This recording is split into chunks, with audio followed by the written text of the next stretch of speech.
In this video, I just want to show you some ideas about the handheld cordless mics that we have in some of our classrooms.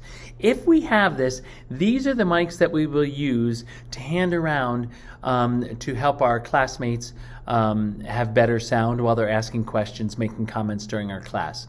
These are the mics that we get to use. These are amazing mics, but we really have to take care of them.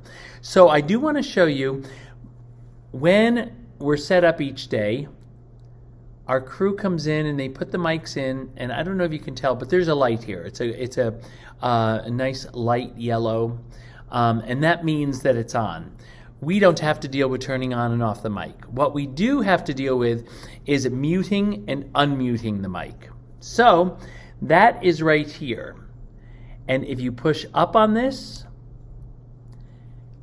then you can hear that the sound is on in the classroom. And as soon as we're done using it each time, as soon as anybody in our classroom has finished using the mic and making their comment or asking their questions, we want to make sure that it is then again muted.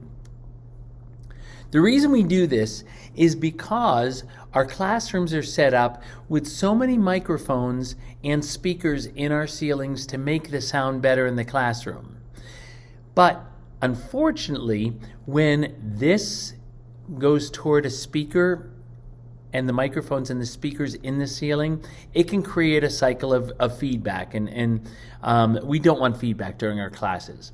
So muting the mic and unmuting only to speak and then muting again is really important for us. Okay, so I just want to show you that. I also do want to say it would be good if each of us could go through it with our class and just show them how to unmute to speak, and then have them speak directly into the microphone. Again, doing this doesn't help very much. You can still hear that someone's speaking, but we want to hold it facing us and pretty close so that they can hear us. And we need to encourage people in our class when they're using the microphone to not get shy and be afraid of hearing their voice. But they still need to speak with some good volume so that the mic can support their sound. The mics don't make our sound, the mics support our sound.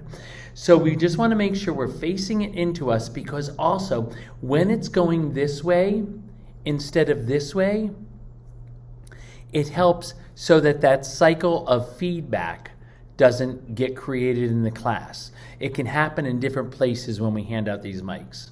So encourage everyone to speak into the mic, to speak loudly and clearly, and when they're done, simply unmute the mic. And one last thing I just want to talk about with the handheld mics and with our students in class that are speaking and sharing their thoughts and their questions. We need to make sure for our students at home in the hybrid classes that they can hear us and understand us. Now, we have found out from them that by speaking into the mic and speaking strongly and clearly, the folks at home are better able to hear us and understand us. But then we as instructors have to make sure, just to make sure that they're getting the message at home, let's all try to get into the habit of repeating what's been said. With long comments, that's really difficult. We can paraphrase and we can take a longer comment and hopefully just reiterate the main idea of what it's about. But with questions especially, we can repeat those questions just so that everybody at home is in on the conversations and feels part of the conversation. I hope that helps.